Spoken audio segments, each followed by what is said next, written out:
Hey everyone, it's Mike with It's Pittsfield Tonight. I am here with our Berkshire County District Attorney-elect, Tim Shugrue. Hey Mike, how are we doing today? Awesome, how are you? Very good. Happy holidays. Yes, same to you, and thank you for taking the time to do this today. Oh, Mike, I always love doing the show, and I'm so happy to be on here, and it's so great to see you again. I haven't seen you in a few months. So no, it's been nice a while. I've been busy, but I know you've been busy. Right, I think we've both been very busy with changing our careers somewhat, and I'm excited to be on your new program. It's exciting for the Berkshires, exciting that we can get local news on TV again by these type of formats, and I'm really excited for you. And thank you for letting me be part of the initial process. Oh, absolutely. My pleasure. So, speaking of that, being busy, January 4th, you will be sworn in as our new Berkshire County District Attorney. Yep. I guess, what can we expect? Well, first off, on January 4th, we're having our inauguration at 3 o'clock in the Berkshire County Superior Courthouse. We have sent invitations out, but it is open to the public. It's at 3 o'clock, and we're having actual swearing in the ADAs. I'll actually get sworn in the morning, swear the ADAs and myself, because in the interim period of time, I've just become a commissioner, so I can swear in the ADAs as well. I just completed that yesterday. And so we will have that ceremony that day. But we envision that we're going to start off, even in district court, we will start trying cases on the 4th. So that's why I'm going in early at 8 o'clock to swear my ADAs in. We'll start that, and I hope to have running and trying Superior Court cases from my current Superior Court staff. We'll be beginning to start cases on the 9th of January. So we will not miss a beat. We will be coming out, trying cases right off the bat. The last, since I saw you, since after the September 6th primary victory, we've been very busy, working probably about 80 hours a week. First up, I had to shut down a business that I had operated, which would have been 29 years this coming April, so almost a full 29 years, which was sort of difficult. And I'm sure. I'm happy in some way. I'm looking forward to this new venture in my life. But it's also a closure of a chapter, so it's kind of sad. And I've been in that office for a long time, and we had to shut that down, transfer over the few remaining clients that I had to a different attorney, and I had to finish up the cases that I had. That took a few months. I finished up that in November for the criminal cases. In December 2nd, I shut down. So in that period of time, I've also been transitioning. So I've hired a lot of us. I brought a lot of people back, and I brought a lot of new people in. Oh, when you say brought back from that previous had people that had been in the Berkshires that had either left the Berkshires or had moved on. For example, we just today hired Marianne Shelby as our first assistant. She was an assistant district attorney, I think it was in 1999 until I think it was 2013, because she's been gone 10 years. And she's been with the United States Attorney's Office prosecuting gangs, gun cases, very violent cases, drug cases nationwide for the past 10 years. Wow, so very experienced. She was very experienced when she was here. She's been much more experienced now after 10 years. We're bringing in someone that knows how to prosecute serious gang cases, gun cases, drug cases, and murder cases. So I'm very pleased that I was able to convince her to come back. I mean, it's a big pay cut for her to convince her to come back to the Berkshires after having traveled the world. In fact, she just got back from Austria yesterday, and she's been traveling through the country prosecuting major cases. Wow. So it was good. And I brought back in Kelly Kemp, who's been working for Tony Gallooni, the DA in Springfield, for the past 4 years, where she has been his community outreach and running his diversion programs and the community programs that we're going to have in the office, dealing with the type of cases I talked about before, people who find themselves in the criminal justice system that really shouldn't be there, getting them through that system. Additionally, she'll be in charge of all training for all the district court lawyers and even some of the superior court lawyers, and she will be in charge of the district court. So I really have two quality women, Kelly Kemp and Marianne Shelby, that are going to be running the show, one in superior court, one in the district court, which will report both to me. So I'm very pleased I can bring back quality. Kelly's got 33 years experience. I think Marianne's got 24 years experience, all in prosecution. Wow. So, and with my 36 years experience in the criminal justice system, going on 37 now, I think we're coming in with a very, very experienced, qualified office. Additionally to that, I brought back Rachel Aramo, who was a child sexual assault and sexual assault prosecutor. She's going to be a general superior court prosecutor. I've rehired some of the people that were there, which was, I can tell you, Joe Yolano is coming on back. He's done some murder cases. I want to get him some more murder experiences. I think he's probably tried about 75% of the cases in the last 4 years, and so I was happy to bring him back. So there are a bunch of other people that we did bring back, and we're looking forward to, moving forward and getting going. Unfortunately, we haven't been able to have the access to the office, and we haven't had much access to see the cases and whatnot yet. So I'm a little behind. I know 4 years ago that Miss Harrington was allowed with her first assistant to be in there and see the cases already. I've literally had 2 hours this past week on the 20th and 1 hour in October to be in the office. So I'm a little. Wow, so it's going to be a busy January. It's going to be a busy January because I haven't seen the cases yet. I want to see the cases. I have talked to the staff, and I do want to get these cases tried and up and running come January. I know I have quality lawyers that there may need to be some additional training that we're going to work on. That's why I brought Kelly Kemp in, who does so much training, and I want to put part of my budget towards sending people to training so that we get the best. I'll take what Tony Roberto said back in 1978, and I'm going to copy it in 2023. I want to make the best law office in Western Massachusetts, the Berkshire County District Attorney's Office. I'm excited. We've got a good vision for the future. I'm very optimistic. I know there's a lot we can do. We're already starting. I've been dealing with the Crime Prevention and Control Bureau, which is the state police assigned to the District Attorney's Office. I've been dealing with the local Pittsfield PD detectives. I've been dealing with Jen Maxey, the mayor in North Adams, along with Jason Wood, the chief of police in North Adams. We're already working on cases and getting things going. So I hope to be up and running. But it's unfortunate that I don't have access to these cases yet. So that's too bad. Yeah, people ask me, well, this case is going on. I don't have that information yet until I can get in there and start reading them. I would like to have been able to read them already. So coming forward, we're going to come in strong and get these cases caught up, do the best we can to get as many cases tried.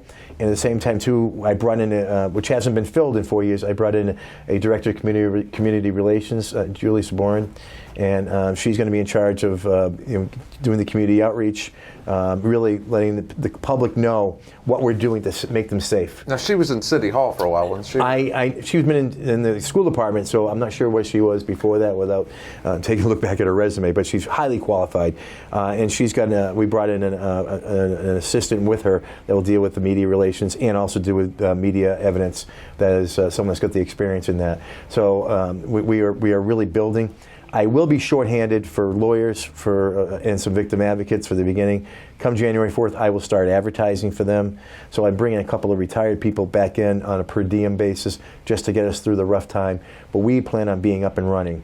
And we also plan on getting the community base back so that the community knows what we're doing and they can feel safe about it. And so, and also do the outreach and do some more preventive programs. We are going to keep a juvenile diversion program, but it's going to be restructured. Kelly Kemp can do that. She's run all these programs in Springfield. There are a lot of, she was also involved in the veterans and the mental health court, which we hope to adopt up here. So we've got all these ideas to get going. It's unfortunate that in the last few months I haven't been able to get started on that until I actually get in. But I'm getting in there on January 4th, and we're excited. And it's right around the corner. It's right around the corner. We're less than 2 weeks away, and it's the holidays now, but we're rip-roaring ready to go. We're all excited. I've gotten this feeling from this office of just so much energy and excitement. When I interview all these people, I just felt even staff within there were looking for the change, and I think that they're all excited to see the vision I have. I lead with optimism. I like to lead with a good vision, and I like to get things done. I think I'm known as a person that gets things done, so I think that we're off to a good start. I want the city and the countywide to start realizing that we're going to be around, we're accessible, we'll be there to handle your problems and deal with it, to make it a fair, just system, and also at the same time, too, to make sure that public safety is addressed adequately so we don't have as much guns and drugs on our streets. And we know our marginalized communities are the ones that have taken the brunt of the guns and the drugs. Absolutely. And then you look at the election, I took those communities. And the reason why I took those communities is because they realize that I'm going to make sure that their community is safe. I want to be able to walk around the streets, and so don't they.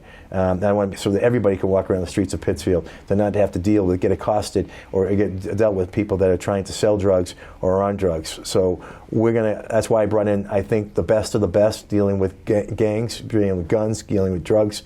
So that's what I'm trying to build. That's huge. And when we were talking talking earlier, another thing that I've heard so much of when I do my business tours is shoplifting. Shoplifting's a real problem. I've been watching this, especially during the Christmas holidays. When you get a new business like Kohl's comes in, and you get Marshalls, and I saw the picture that was posted on social media about these two individuals walking out with carriages full of stuff from Marshalls. Not acceptable to me.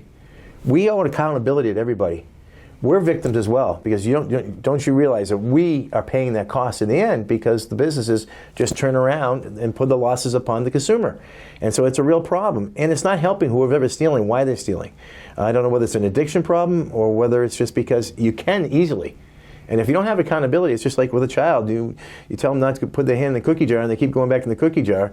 There's got to be some accountability from it. You take it away.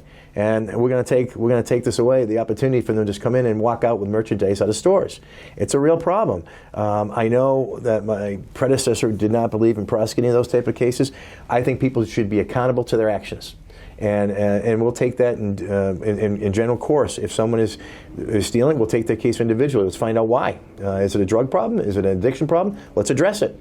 But just to ignore it, stuff is going out. Ignoring any problem never helps. Doesn't help. So I don't have a wand where I can get rid of it, but I want to address it, and I want to make sure that these cases get prosecuted. Doesn't mean they have to go to jail. Doesn't mean they have to get a conviction.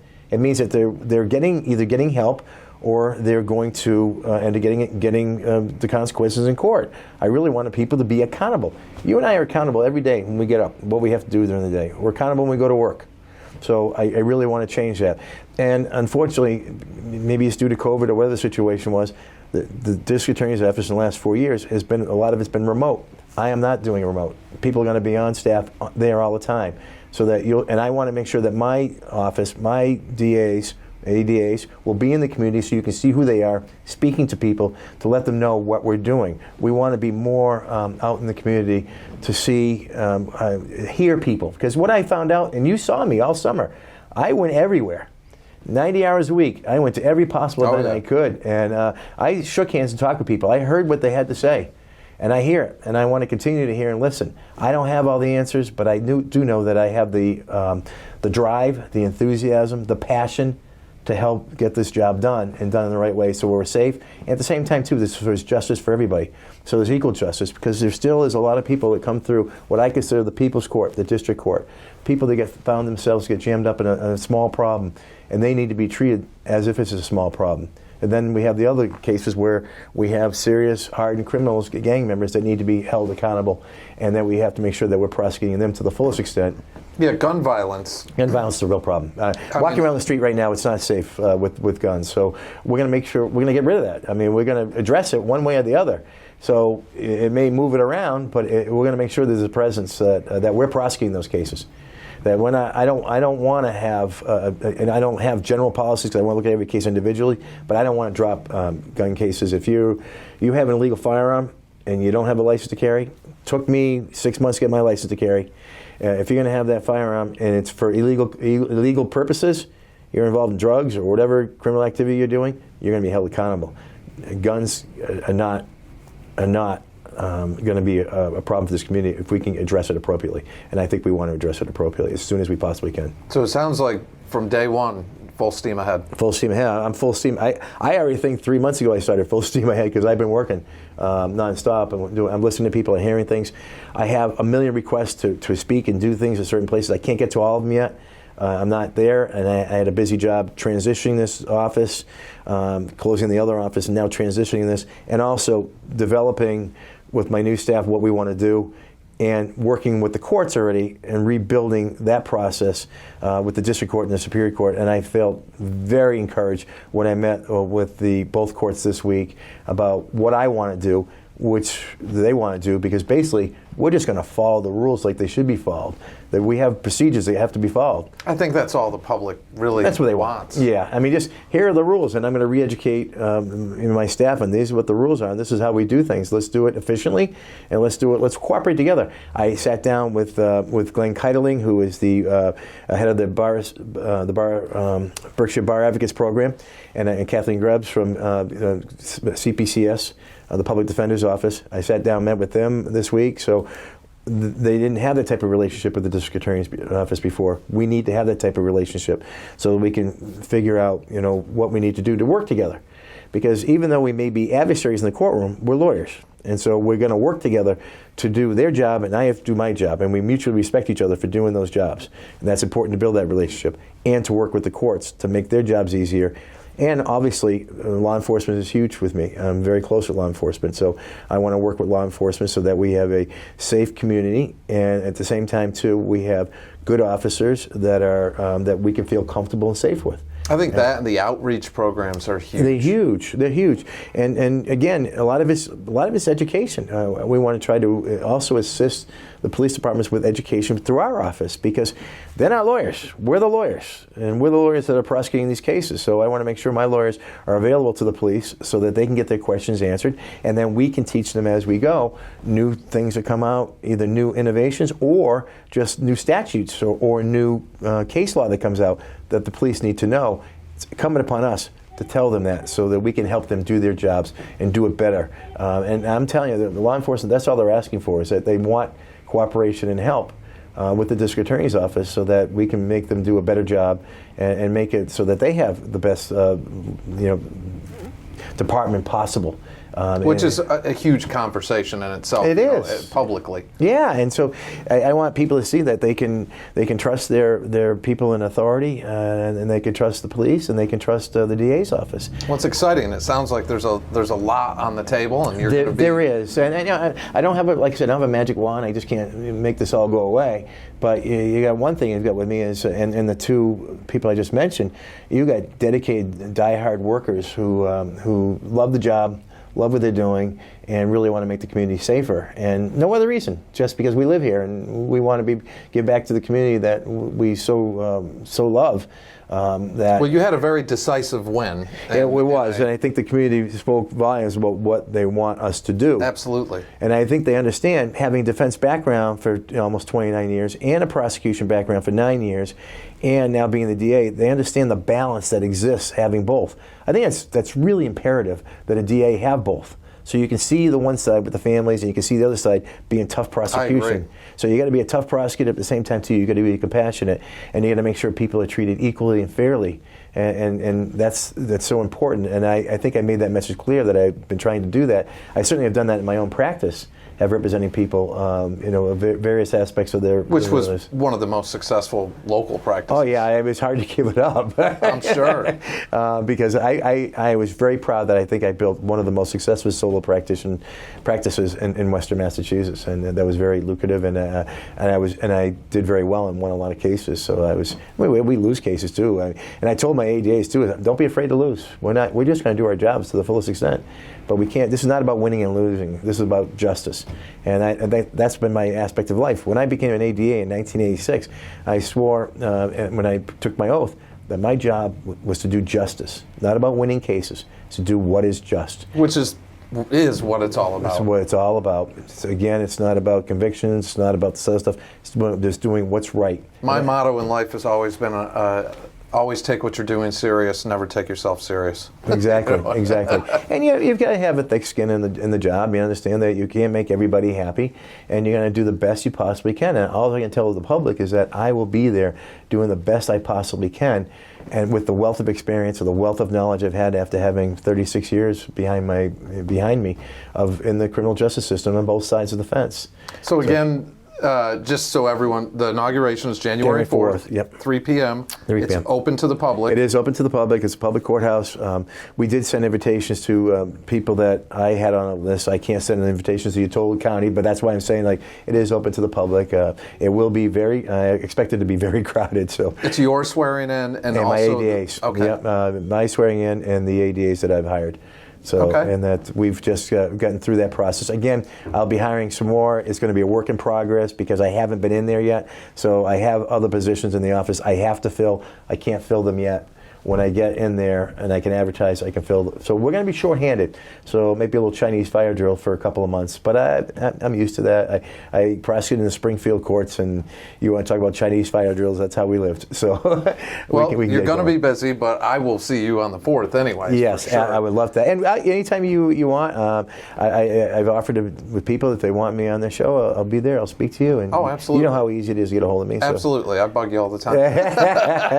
And it has been no problem. So, well, and I appreciate the opportunity for you to let me have a chance to speak since it's been 3 months. Yeah, it's been a while, and I think that, we're so close to the official day now that it was good timing, and to have you in the new studio. I love it. I can't wait to I see more of it. I can't wait to be able to see live shots out in the, like to see the tree out there. It's the nice weather's coming. It's nice. It's great. And it's a beautiful location. Because on the other side of that window is the courthouse. It is. It's beautiful. It's just this whole the facility is beautiful, and I think I hope you get a lot of guests on, and we need local news, and this is our source. So I appreciate your energy and the amount of time and money you put into this, and congratulations, and I look forward to and same to you. Continuing. Yeah, thanks. I think I need it more than you do. Well, Tim, I really can't thank you enough for taking the time. I know we're right before the holidays, so I really appreciate you stopping in and doing this today. I told you, I don't care when it is, just let me know, I'll squeeze you in. Awesome. Thank you again. All right, thanks, Mike. I appreciate it. I will talk to you soon. All right, thank you. Good to see you.